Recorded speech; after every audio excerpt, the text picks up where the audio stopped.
we welcome our presiding bishop.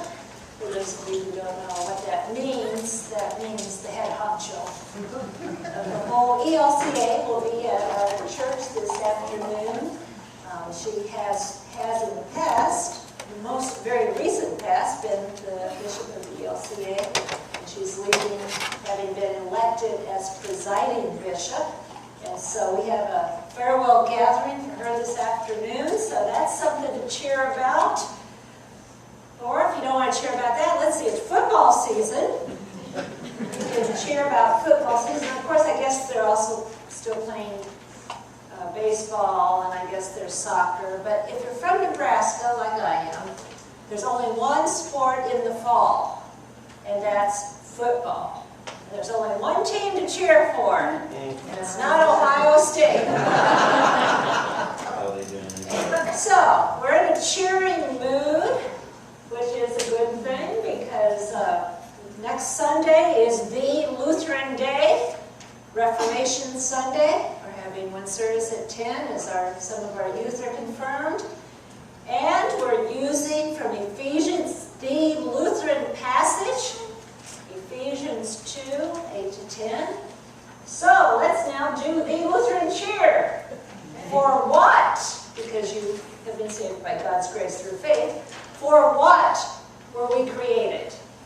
Good works. It's our way of life. If you haven't been here the last 2 weeks, you probably think we've all lost our minds. But we've been working on that cheer for 3 weeks now. For what are we created? Good works. It's our way of life. And it's good for us to cheer, because sometimes doing good works actually can get discouraging. But that's nothing new. That's been true since time began, and I guess since the Christian church began. Think, for example, about the early church, the people to whom the Gospel of Luke, which we read from today, was written. They have, at the time that the Gospel was written, been working hard to establish this new religion, encouraging people to become followers of Jesus. And yet, the thing that they have expected to happen has not occurred. So, they're starting to get discouraged. We know what that's like. We all have had expectations of ourselves or of other people, or dare we say it, even of God, that have not come to pass. And we too begin to lose heart. Well, that's what's happening for the people in Luke's community. Because you see, as they have been attempting to establish this new church, one of the things that has given them hope is the promise of Jesus that he will return soon. And soon, they think is soon. They think it's a few weeks, a few months, no more than a year or so. But now the decades have passed.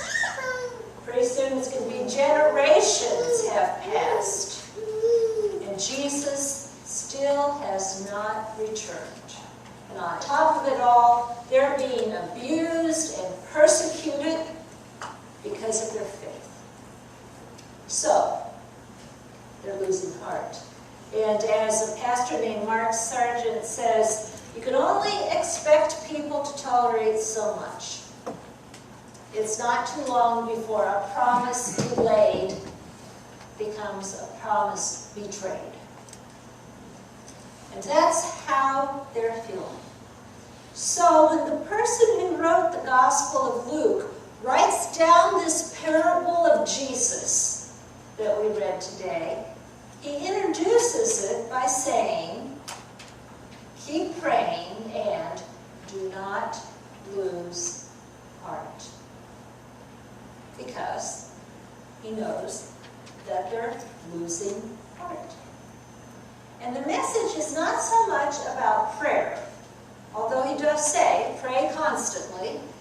It's not so much about prayer as it is about the fact that they need to trust in God They need to have confidence. They need to persevere because they will be vindicated. God's promises will be fulfilled. God does love them, and they will be blessed. So don't get discouraged, the message is. Well, that message goes across the centuries, and it comes to our ears, and we need to hear it as well, because we too get discouraged. And so we think about those two characters in the parable that Jesus told, the unjust judge and the widow. Now, it's very important that in that parable, the woman is specifically a widow, because the fact that she's a widow is part of what makes the judge unjust. Because remember, the judge is defying a well-known belief of the Jews, which is that widows and orphans have to be taken care of. That's a top priority. But this judge is ignoring this widow. Well, we shouldn't be surprised. It says very clearly that he doesn't fear God or have regard for people. But he's never met a widow like this. I said at the first service, this widow is like some of the widows at Faith Lutheran Church. This widow is determined. This widow is bold. This widow is persistent. And she is not giving up, because she knows that this judge, it's his obligation to pay attention to her. And eventually he does. But it's not because he respects her.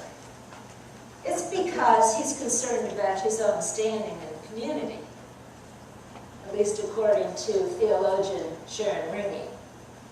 She reminds us that that phrase in the parable where the judge says that she is wearing me out can actually be translated, more reliably translated, as she's giving me a black eye. Well, that doesn't mean that she's actually going to go up and, sock the judge. But what's the thing about a black eye? Everybody can see it, right? And so the message here is that everybody's going to be able to see that he is not doing his duty, that he's not doing his job, that he's not caring for this woman. And they're going to lose respect for him. Well, he doesn't care about other people, and he doesn't even care about God, but he'd like to be able to make a living. He needs people's respect, or at least tolerance, in order to make a living. And so for that reason, he listens to the widow and provides justice for her. Because of her determination, her persistence, her boldness, and because he doesn't want to look bad in the community.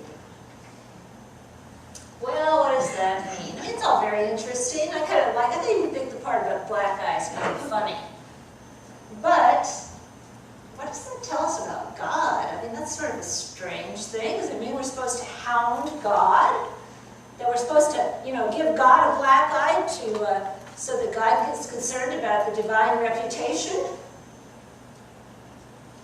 No. This isn't an allegory.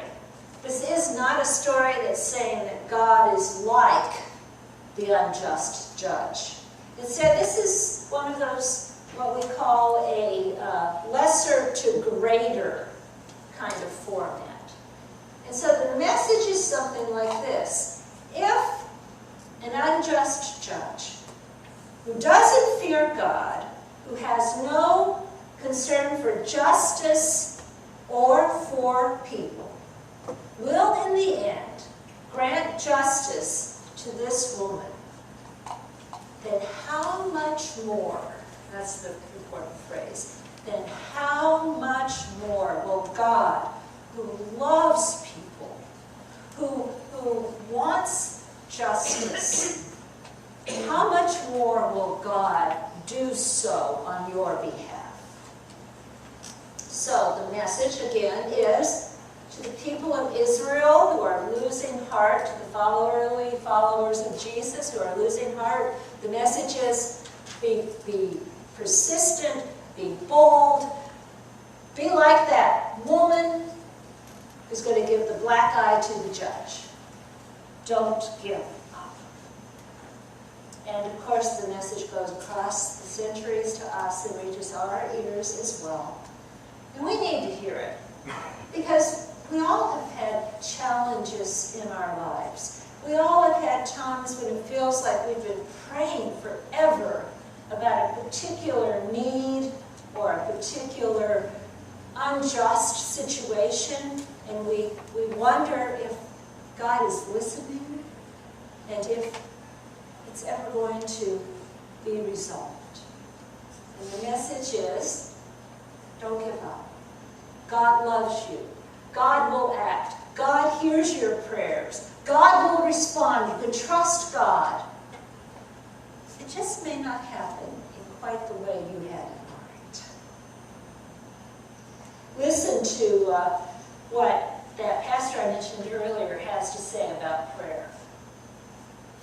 Keep praying. Do not abandon hope. Pray in trust and confidence. Prayer is the medium through which we wear God out, if need be, through which we give God a black eye, through which we boldly remind God of God's promises until the answer comes.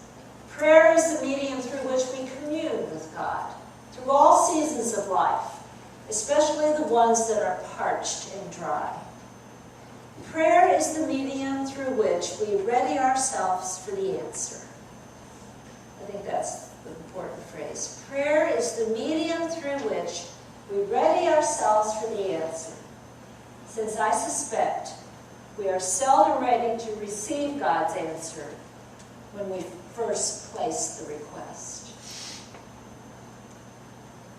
And so, sometimes, what happens at the end of our perseverance, our boldness, our request, our determination, is not what we had in mind, but is God at work in a different way. In order to illustrate that, I want to tell you a little story.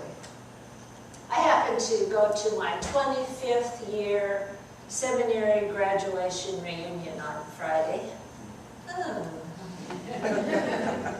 25 years. Yeah, I started when I was 3, that's right. The men were all bald.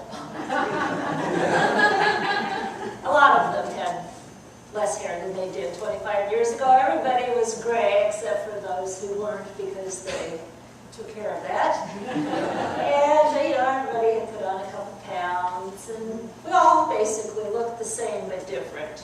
You know how that works. Wiser. So anyway, it was a great time. We reminisced about our seminary shenanigans. You put a lot of bright people who are stressed out together, and you can't imagine what they come up with. I'd kind of forgotten how entertaining it was to be around all those folks. But in any case, one of our classmates is a man named Tim Muller, who's from Australia. And he was with us for a year at seminary, and then went back to Australia, finished his seminary studies, was ordained in Australia, and then 9 years ago came back and is now a pastor in Ohio. So he was there with his wife, and they brought with them their son. Now, Tim and Mary, who are a little, probably my age, maybe a little older than me, have 3 sons who have graduated from college. And then they have Zebedee, who's 10. Surprise, surprise! So Zebedee came with them to the reunion. And Zebedee was bored beyond possible belief. Well, if you have a 10-year-old you can probably imagine how bored Zebedee was as we sat after dinner and each of us took a few minutes to share what's happened in our ministry during the last 25 years. And Zebedee's going, at least he wasn't 13. It would have been worse if he'd been 13. And we even gave Zebedee the opportunity to share, but Zebedee didn't want to share. So Zebedee persevered through all of this. He persevered through the photo taking at the end, and then, to everyone's surprise, and particularly his parents, because you could just see it on their faces. Of course, who knows what his 3 college-age brothers had gotten him up to. Zebedee said, "Excuse me, I'd like to say something." And we all went, and Zebedee said, "There's only so many ways a kid my age can make money." And his mom's eyes go. And it turned out that Zebedee, I would have never imagined this, creates on pieces of typing paper mazes by hand. You start here, you end here, and you try to get through the maze. And he sells them. $1 for a large one, 75 cents for a small one. So Zebedee told us about his business enterprise, and then he, tried to go to people individually. And of course, we're all saying goodbye to each other, and people are being polite, but not really focused on Zebedee, which, he's persevering, he's being bold. And finally, he gets to my friend Ted, who is my good friend Julie's husband. Ted has survived 25 years as a pastor's spouse. And so Ted's a pretty creative guy. So Zebedee comes to Ted, and Ted says, "Well, now, Zebedee, you've spent a lot of time on this. What do I have to pay you to give permission to copy it?" And Zebedee looked at him, and Ted said, "Well, I'd like to take this home and put it on my copier at my office and make copies of it. But this is your original creation. So what do I have to pay you to give permission to copy it?" Zebedee looked at Ted, and Ted said, "How about $20? If I pay you $20, can you give me permission to make as many copies as I want?"